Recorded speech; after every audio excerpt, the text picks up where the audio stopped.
1 Samuel chapter 13. Saul reigned 1 year. And when he had reigned 2 years over Israel, Saul chose him 3,000 men of Israel, whereof 2,000 were with Saul in Michmash and in Mount Bethel, and 1,000 were with Jonathan in Gibeah of Benjamin. And the rest of the people he sent every man to his tent. And Jonathan smote the garrison of the Philistines that was in Geba, and the Philistines heard of it. And Saul blew the trumpet throughout all the land, saying, "Let the Hebrews hear!" And all Israel heard say that Saul had smitten a garrison of the Philistines, and that Israel also was had an abomination with the Philistines. And the people were called together after Saul to Gilgal. And the Philistines gathered themselves together to fight with Israel, 30,000 chariots, and 6,000 horsemen, and people as the sand which is on the seashore in multitude. And they came up and pitched in Michmash, eastward from Bethaven. When the men of Israel saw that they were in a strait, for the people were distressed, then the people did hide themselves in caves and in thickets, and in rocks, and in high places, and in pits. And some of the Hebrews went over Jordan to the land of Gad and Gilead. As for Saul, he was yet in Gilgal, and all the people followed him trembling.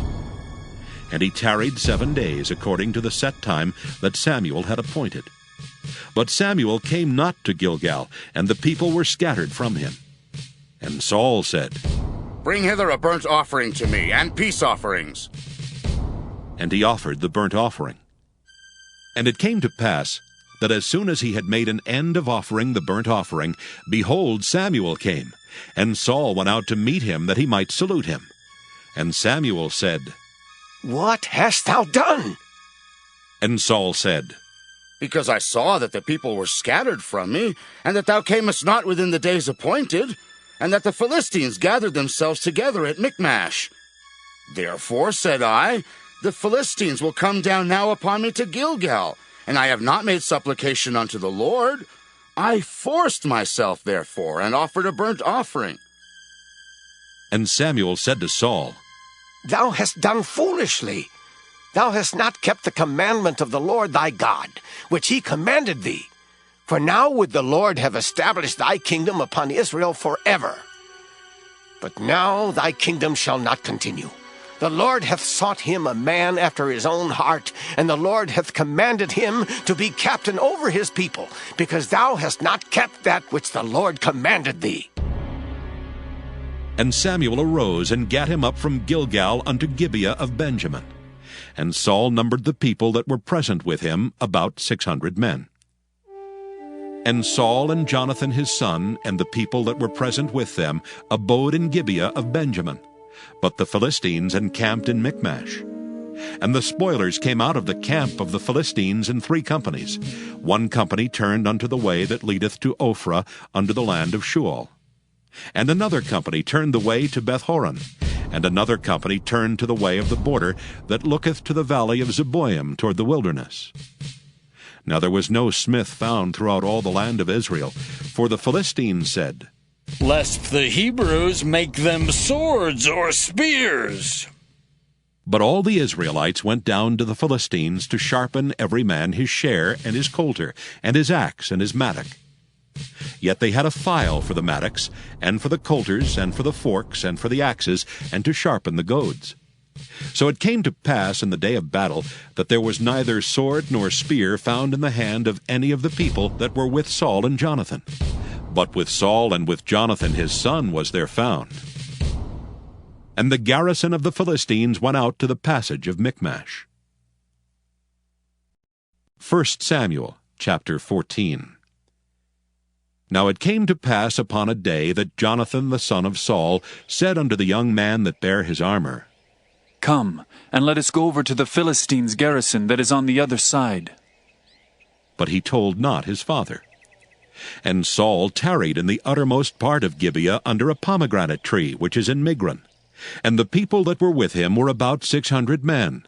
And Ahiah the son of Ahitub, Ichabod's brother, the son of Phinehas, the son of Eli, the Lord's priest in Shiloh, wearing an ephod. And the people knew not that Jonathan was gone. And between the passages by which Jonathan sought to go over unto the Philistines' garrison, there was a sharp rock on the one side, and a sharp rock on the other side. And the name of one was Bozez, and the name of the other Sena. The forefront of the one was situate northward over against Michmash, and the other southward over against Gibeah.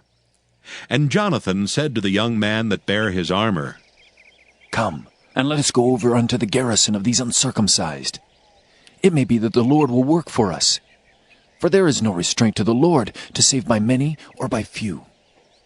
And his armor-bearer said unto him, Do all that is in thine heart. Turn thee. Behold, I am with thee according to thy heart. Then said Jonathan, Behold, we will pass over unto these men, and we will discover ourselves unto them. If they say unto us, Tarry until we come to you, then we will stand still in our place, and will not go up unto them. But if they say thus, Come up unto us, then we will go up, for the Lord hath delivered them into our hand, and this shall be a sign unto us. And both of them discovered themselves unto the garrison of the Philistines.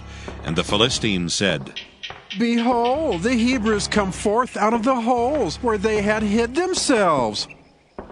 And the men of the garrison answered Jonathan and his armor-bearer, and said, Come up to us, and we will show you a thing. And Jonathan said unto his armor-bearer, Come up after me, for the Lord hath delivered them into the hand of Israel. And Jonathan climbed up upon his hands and upon his feet, and his armor-bearer after him. And they fell before Jonathan, and his armor-bearer slew after him. And that first slaughter, which Jonathan and his armor-bearer made, was about 20 men, within, as it were, an half acre of land, which a yoke of oxen might plow. And there was trembling in the host in the field, and among all the people. The garrison and the spoilers, they also trembled, and the earth quaked, so it was a very great trembling. And the watchmen of Saul and Gibeah of Benjamin looked, and behold, the multitude melted away, and they went on beating down one another. Then said Saul unto the people that were with him, Number now, and see who is gone from us. And when they had numbered, behold, Jonathan and his armor-bearer were not there. And Saul said unto Ahiah, Bring hither the ark of God. For the ark of God was at that time with the children of Israel. And it came to pass, while Saul talked unto the priest, that the noise that was in the host of the Philistines went on and increased. And Saul said unto the priest, Withdraw thine hand. And Saul and all the people that were with him assembled themselves. And they came to the battle. And behold, every man's sword was against his fellow, and there was a very great discomfiture. Moreover, the Hebrews that were with the Philistines before that time, which went up with them into the camp from the country round about, even they also turned to be with the Israelites that were with Saul and Jonathan. Likewise, all the men of Israel which had hid themselves in Mount Ephraim, when they heard that the Philistines fled, even they also followed hard after them in the battle. So the Lord saved Israel that day, and the battle passed over unto Bethaven. And the men of Israel were distressed that day, for Saul had adjured the people, saying, Cursed be the man that eateth any food until evening, that I may be avenged on mine enemies. So none of the people tasted any food. And all they of the land came to a wood, and there was honey upon the ground. And when the people were come into the wood, behold, the honey dropped, but no man put his hand to his mouth, for the people feared the oath. But Jonathan heard not when his father charged the people with the oath. Wherefore he put forth the end of the rod that was in his hand, and dipped it in an honeycomb, and put his hand to his mouth, and his eyes were enlightened. Then answered one of the people, and said, Thy father straitly charged the people with an oath, saying, Cursed be the man that eateth any food this day. And the people were faint. Then said Jonathan, My father hath troubled the land. See, I pray you, how mine eyes have been enlightened, because I tasted a little of this honey. How much more, if haply the people had eaten freely today of the spoil of their enemies which they found? For had there not been now a much greater slaughter among the Philistines? And they smote the Philistines that day from Michmash to Ajalon, and the people were very faint. And the people flew upon the spoil, and took sheep and oxen and calves, and slew them on the ground, and the people did eat them with the blood. Then they told Saul, saying, Behold, the people sin against the Lord, in that they eat with the blood. And he said, Ye have transgressed. Roll a great stone unto me this day. And Saul said, Disperse yourselves among the people, and say unto them, Bring me hither every man his ox, and every man his sheep, and slay them here, and eat, and sin not against the Lord in eating with the blood. And all the people brought every man his ox with him that night, and slew them there. And Saul built an altar unto the Lord. The same was the first altar that he built unto the Lord. And Saul said, Let us go down after the Philistines by night, and spoil them until the morning light, and let us not leave a man of them. And they said, Do whatsoever seemeth good unto thee. Then said the priest, Let us draw near hither unto God. And Saul asked counsel of God. Shall I go down after the Philistines? Wilt thou deliver them into the hand of Israel? But he answered him not that day. And Saul said, Draw ye near hither, all the chief of the people, and know and see wherein this sin hath been this day. For as the Lord liveth, which saveth Israel, though it be in Jonathan my son, he shall surely die. But there was not a man among all the people that answered him. Then said he unto all Israel, Be ye on one side, and I and Jonathan my son will be on the other side. And the people said unto Saul, Do what seemeth good unto thee. Therefore Saul said unto the Lord God of Israel, Give a perfect lot.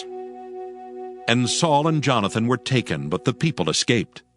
And Saul said, Cast lots between me and Jonathan my son. And Jonathan was taken. Then Saul said to Jonathan, Tell me what thou hast done. And Jonathan told him and said, I did but taste a little honey with the end of the rod that was in mine hand, and lo, I must die. And Saul answered, God do so, and more also, for thou shalt surely die, Jonathan. And the people said unto Saul, Shall Jonathan die, who hath wrought this great salvation in Israel? God forbid! As the Lord liveth, there shall not one hair of his head fall to the ground, for he hath wrought with God this day. So the people rescued Jonathan, that he died not. Then Saul went up from following the Philistines, and the Philistines went to their own place. So Saul took the kingdom over Israel, and fought against all his enemies on every side, against Moab, and against the children of Ammon, and against Edom, and against the kings of Zobah, and against the Philistines. And whithersoever he turned himself, he vexed them. And he gathered an host, and smote the Amalekites, and delivered Israel out of the hands of them that spoiled them. Now the sons of Saul were Jonathan, and Ishuai, and Malchishua. And the names of his 2 daughters were these: the name of the firstborn, Merab, and the name of the younger, Michal. And the name of Saul's wife was Ahinoam, the daughter of Ahimaaz. And the name of the captain of his host was Abner, the son of Ner, Saul's uncle. And Kish was the father of Saul, and Ner the father of Abner was the son of Abiel. And there was sore war against the Philistines all the days of Saul. And when Saul saw any strong man or any valiant man, he took him unto him.